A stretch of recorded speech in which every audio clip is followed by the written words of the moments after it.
could be attributed to the scandal crisis that rocked the ministry, leading to the suspension of the former minister, Betta Edu.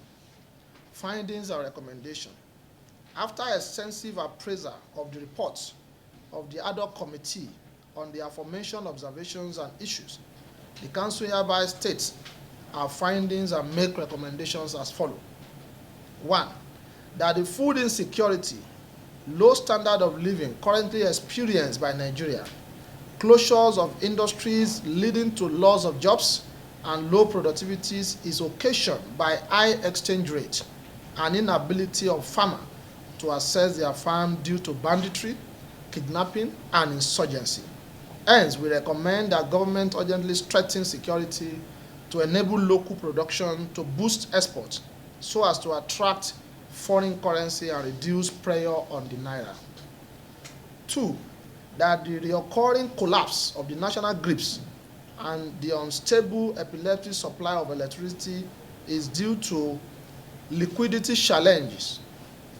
Most DISCO distribution companies hardly receive up to 50% of its revenue, hence experiences difficulty in payment to MBET and market operators. Issues of printing and infrastructure. The price of domestic gas is considered very low or cheap, hence it discourages investment in the sector, mostly in infrastructural development. 3. Transmission infrastructural weakness. The Nigerian transmission infrastructure can only be able to wheel about 6,000 megawatts or less out of the total 13,000 megawatts the GENCOs can generate. The transmission line are obsolete and require total overhaul. The ad hoc committee report on the issue of stampede at the point of rice sales in Lagos revealed that the goodwill of the Nigerian Customs Service aims at widening the populations of beneficiaries led to the repackaging of 50 kg bags of rice to 25 kg bag of rice and to be sold at 10,000 naira each giveaway price. Again, in order to be accountable and transparent, the payment is arranged to be made through the meter.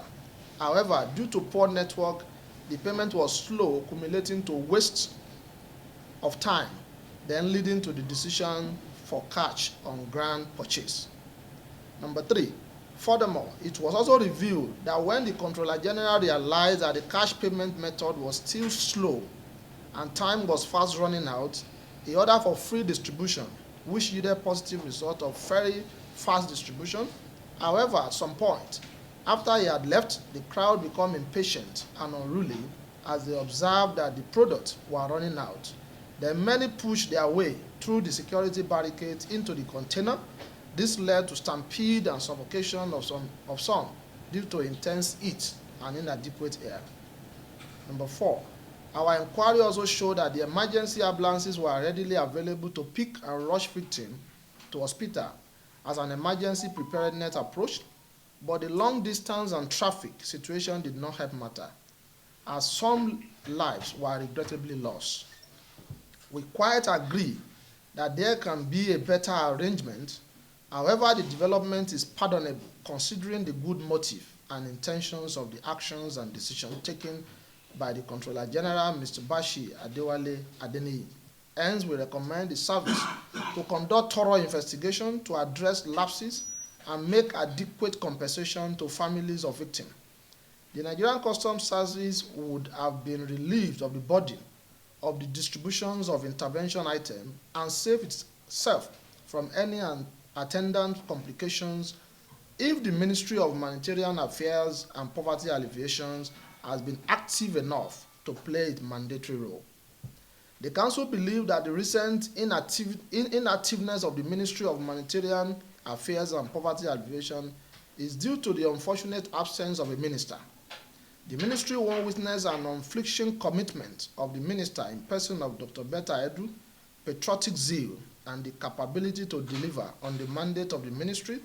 While we await a quick resolution, we expect that justice would have been done and lesson learned, and rejuvenated ministry will commence delivery of their statutory mandates. Conclusion. National Civil Society Council of Nigeria hereby commends the impressive performance of the Nigerian Customs Service and the entire management under the new Controller General towards fighting smuggling and smugglers head-on with intensified vigor, which has yielded remarkable results and positive dividends. The drastic reductions of influx of contraband goods and illegal exportations of domestically needed produce and products from our border within past few months is clear testimony to this monumental achievement of the new CG. The monthly contributions of the Nigerian Customs Service to our tax earning and internally generated revenue has reasonably increased since the inception of the office of the new Controller General and from available indices and figures.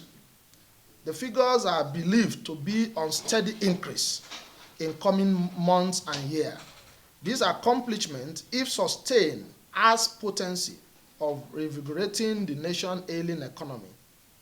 Mr. Bashi Adewale Adeniyi administrations have given better human face and enhanced people-mindedness to the service, as demonstrated in the public sales of rice at giveaway price to caution the hardship and impact on the masses caused by the soaring price of essential food items across the country. Despite the unfortunate incident in Lagos during the exercise, the intervention remained one of the most laudable gestures ever made to the general citizenry by the Nigerian Customs Service in the history of the country. Personnel welfare and ease of doing business within the service have equally been boosted with removal of unnecessary bottleneck and bureaucratic encumbrances hitherto observed by both personnel and clients. The level of transparency and accountability that exists today in the Nigerian Customs Service under the new CG is top-notch and has caught the admiration of the civil society community. The recent approval secured by Mr. Bashi Adewale Adeniyi from the presidency to execute a 90-day payment window for improper imported vehicles. This opportunity is geared towards being great relief to the citizens affected, thereby saving them from huge economic losses. It is based on the foregoing that the civil society wishes to publicly commend the Nigerian Customs Services, the entire management, for satisfactorily service to the nation, while passing a vote of confidence on the new Controller General, Mr. Bashi Adewale Adeniyi, for impressive performance so far. Finally, the Civil Society Council sees the Ministry of Humanitarian Affairs and Poverty Alleviation as most critical and highly relevant to our national development, especially at this time of nationwide distress and hardship that demands sustained government intervention programs. Hence, our passionate appeal for the strengthening and revigorations of the ministry and need for a young and capable minister with performance record, as was observed in Dr. Betta Edo before the unfortunate development. Thanks for checking out Symphony on YouTube. Please be sure to subscribe and like our videos for updates.